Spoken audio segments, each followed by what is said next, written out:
This had not been a particularly busy day for Bronco, considering it was early spring and business was usually brisk at this time of the year after a long winter.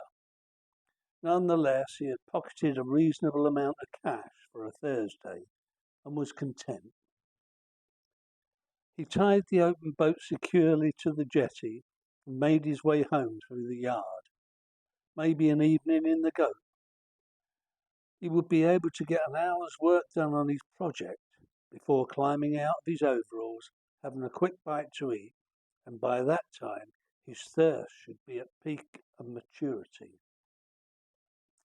When he got back to the houseboat, Wordsworth was sitting on the deck, exactly where Bronco had left him this morning.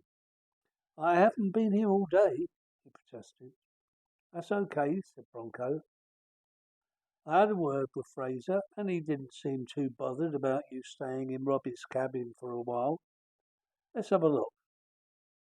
Bronco grabbed a bunch of keys that were hanging inside the door to his wheelhouse and led Wordsworth along a row of lock-ups until they reached a large, weather-boarded hut, its walls permeated with many applications of creosote and with two small square windows on either side.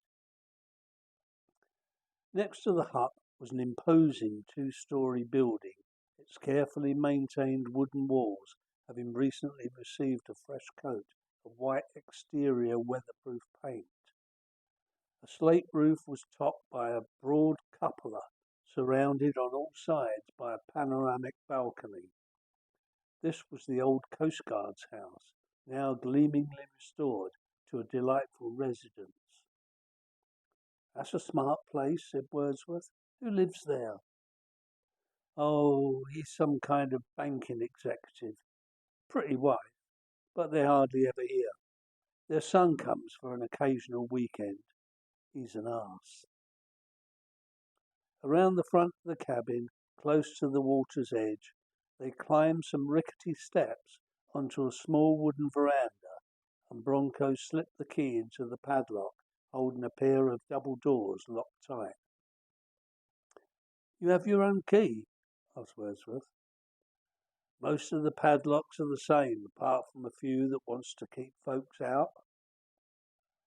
Pulling open the large doors, sliding aside a clear plastic weather screen, and stepping inside, a bare but neatly ordered space presented itself. Wordsworth gazed around the interior with respect.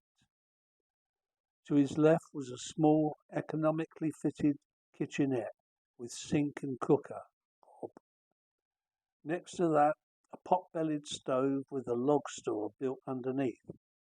A large workbench occupied most of the space through the centre, and all of it hand-built by a craftsman, presumably Robbie.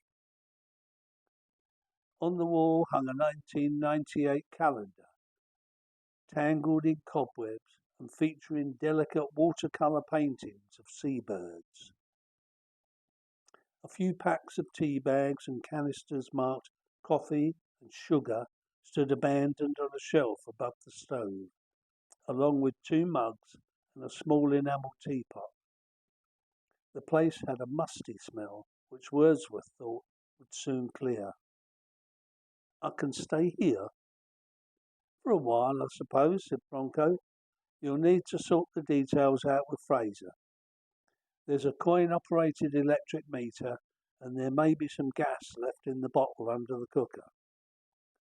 Wordsworth thought that this was a huge adventure. He smelt danger, and it was thrilling. "I'm going to the goat later," said Bronco. "Come along. I'll introduce you to a few people." "Ah, yes. Well, I went in there yesterday, and I met the rudest bastard I have ever come into contact with. I swore I'll never go in there again." With these words, Wordsworth banished himself from the only social centre at Low End. "Suit yourself," said Bronco, and sauntered off.